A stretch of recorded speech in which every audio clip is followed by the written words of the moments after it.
बोलो शेरा वाली मैया की जय। व्यास जी बोले, हे राजन, तब भगवान विष्णु का यह वचन सुनकर सभी देवता बहुत प्रसन्न हुए।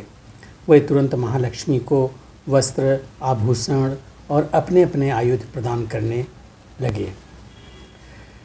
क्षीरसागर ने देवी को दिव्य रक्त वर्ण वाले, महीन तथा कभी भी जीर्ण न होने वाले 2 वस्त्र, निर्मल तथा मनोहर हार, करोड़ों सूर्यों के समान प्रकाशमान दिव्य चूड़ामणि, 2 सुंदर कुंडल तथा कड़े प्रसन्नतापूर्वक दिए।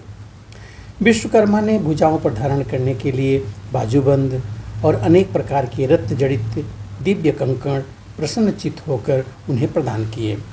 साथ ही त्वष्टा ने मधुर ध्वनि वाले चमकीले, स्वच्छ, रत्न जड़ित और सूर्य के समान प्रकाशमान 2 नूपुर पैरों में पहनने के लिए उन्हें प्रदान किए।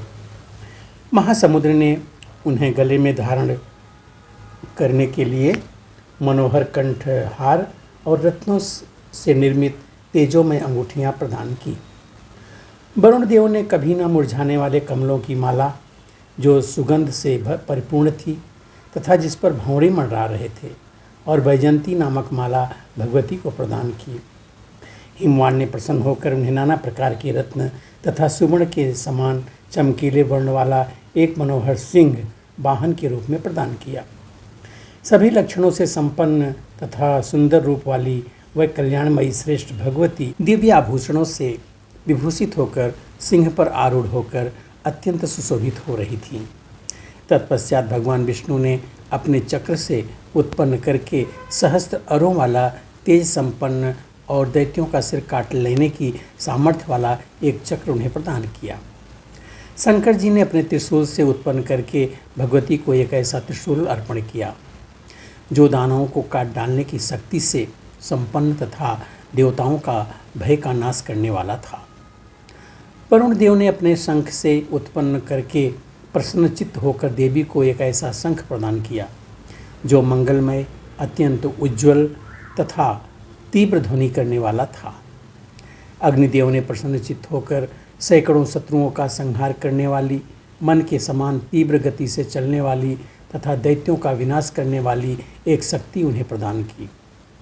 पवन देव ने उन भगवती महालक्ष्मी को बाणों से भरा हुआ एक तरकस तथा देखने में अत्यंत अद्भुत कठिनाई से खींचा जाने वाला और कर्कश टंकार करने वाला धनुष भी प्रदान किया। देवराज इंद्र ने अपने वज्र से उत्पन्न करके एक अत्यंत भयंकर वज्र तथा ऐरावत हाथी से उतार कर एक परम सुंदर तथा तीव्र ध्वनि करने वाला घंटा तुरंत भगवती को अर्पण कर दिया। यमराज ने अपने कालदंड से आविर्भूत एक ऐसा दंड भगवती को प्रदान किया जिससे वह समय आने पर सभी प्राणियों का अंत कर सकते थे। ब्रह्मा जी ने गंगा जल से परिपूर्ण दिव्य कमंडलू और वरुण देव ने अपना पास उन्हें प्रसन्नतापूर्वक प्रदान किया। हे राजन, काल ने महालक्ष्मी को खड्ग तथा ढाल दिए और विश्वकर्मा ने उन्हें तीक्ष्ण परशु अर्पण किया। कुबेर ने भगवती को एक सुवर्णमय पानपात्र तथा वरुण ने उन्हें दिव्य तथा मनोहर कमल पुष्प प्रदान किए। प्रसन्न मन वाले त्वष्टा ने सैकड़ों घंटों के समान ध्वनि करने वाली और दानवों का विनाश कर डालने वाली कौमोदकी नामक गदा उन्हें प्रदान की। साथ ही उन त्वष्टा ने जगत जननी भगवती महालक्ष्मी को अनेक प्रकार के अस्त्र तथा अभेद कवच प्रदान किए और सूर्यदेव ने उन्हें अपनी किरणें प्रदान की।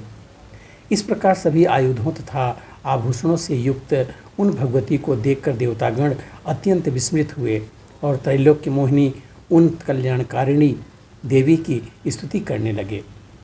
देवता बोले, शिवा को नमस्कार है, कल्याणी, शांति और पुष्टि देवी को बार बार नमस्कार है, भगवती को नमस्कार है, देवी रुद्राणी को निरंतर नमस्कार है, आप कालरात्रि, अम्बा तथा इंद्राणी को बार बार नमस्कार है, आप सिद्धि, बुद्धि, वृद्धि तथा वैष्णवी को बार बार नमस्कार है। पृथ्वी के भीतर स्थित रहकर जो पृथ्वी को नियंत्रित करती हैं किंतु पृथ्वी जिन्हें नहीं जान पाती, उन परा परमेश्वरी की मैं वंदना करता हूँ।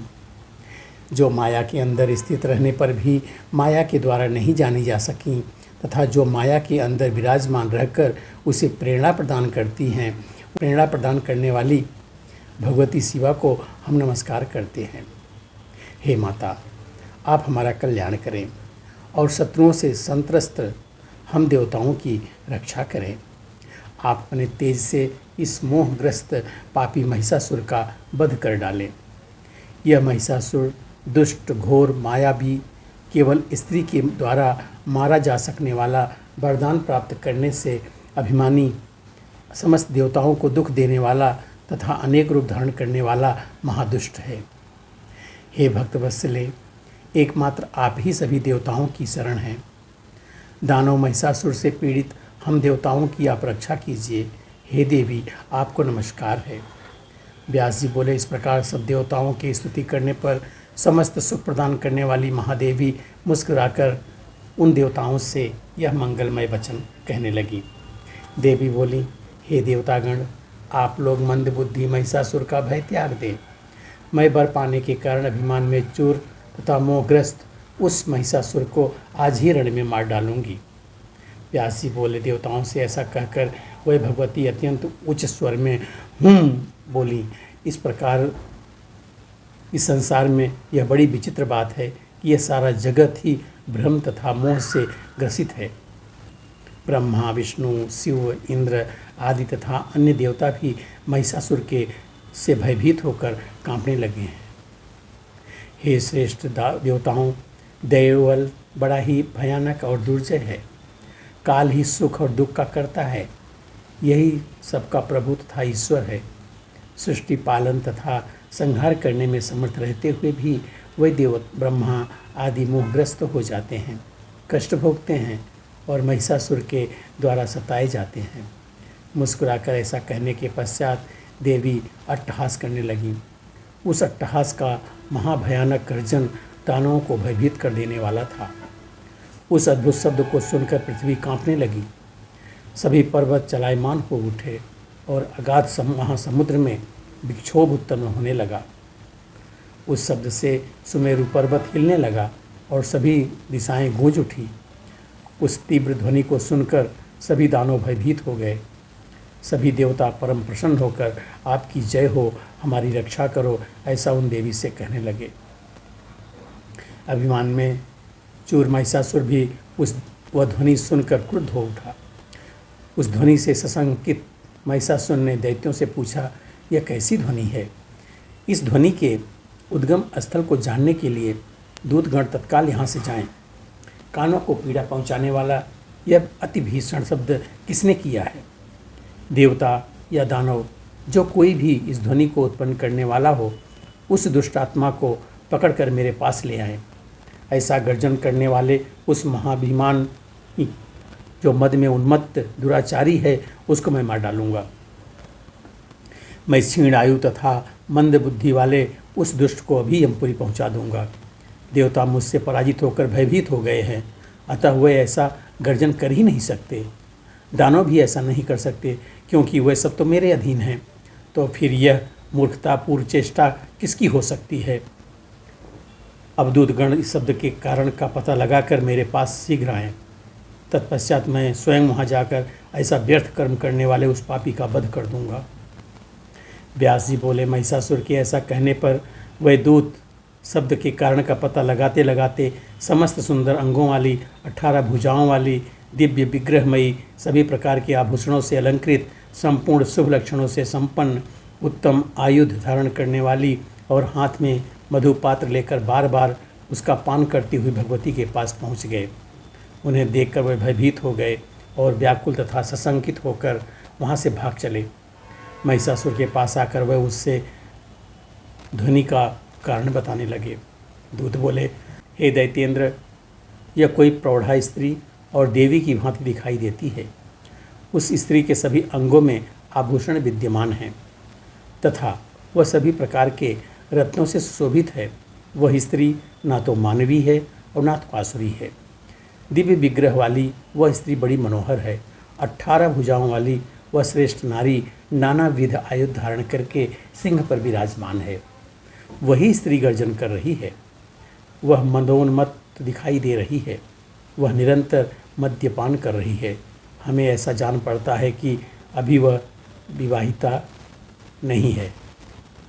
देवतागण आकाश में स्थित होकर प्रसन्नतापूर्वक उसकी इस प्रकार स्तुति कर रहे थे। आपकी जय हो, हमारी रक्षा करो और शत्रुओं का वध करो। हे प्रभु, मैं यह नहीं जानता कि वह सुंदर स्त्री कौन है, किसकी पत्नी है। वह सुंदरी यहाँ किस लिए आई हुई है और वह क्या करना चाहती है। उस स्त्री के तेज से चकाचौंध हम लोग उसे देखने में समर्थ नहीं हो सके। वह स्त्री श्रृंगार, वीर, हास्य, रौद्र और अद्भुत इन सभी रसों से परिपूर्ण थी। इस प्रकार की अद्भुत रूप वाली नारी को देखकर हम लोग बिना कुछ कहे ही आपकी आज्ञा अनुसार लौट आए। हे राजन, अब इसके बाद क्या करना है। महिषासुर बोला, हे वीर, हे मंत्री श्रेष्ठ, तुम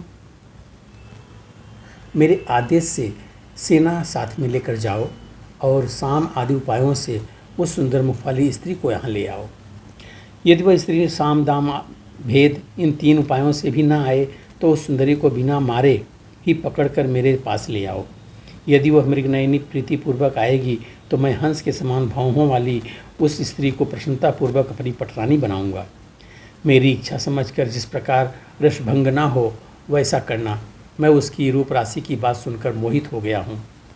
व्यास जी बोले, महिषासुर की यह कोमल वाणी सुनकर वह श्रेष्ठ मंत्री हाथी, घोड़े और रथ साथ लेकर तुरंत चल पड़ा।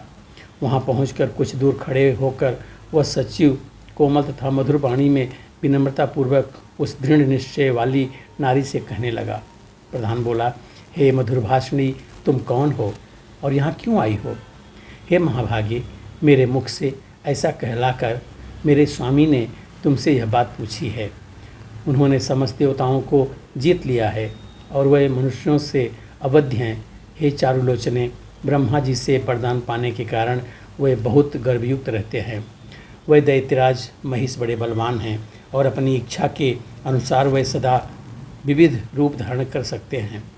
सुंदर वेश तथा मनोहर विग्रह वाली आप यहाँ आई हुई हैं। ऐसा सुनकर मेरे प्रभु महाराज महिषासुर आपको देखना चाहते हैं।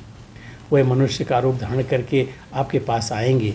हे सुंदर अंगों वाली, आपकी जो इच्छा होगी हम उसी को मान लेंगे।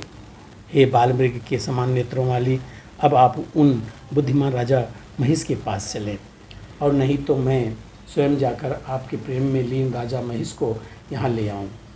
हे देवेश, आपके मन में जैसी इच्छा होगी मैं वही करूँगा। आपके रूप के विषय में सुनकर वह पूर्ण रूप से आपके वशवर्ती हो गए हैं। हे करभोरु, आप शीघ्र बताएं, मैं उसी के अनुसार कार्य करूँगा। यहाँ पे पंचम स्कंद का 9वां अध्याय पूरा होता है। बोलो शेरा वाली मैया की जय।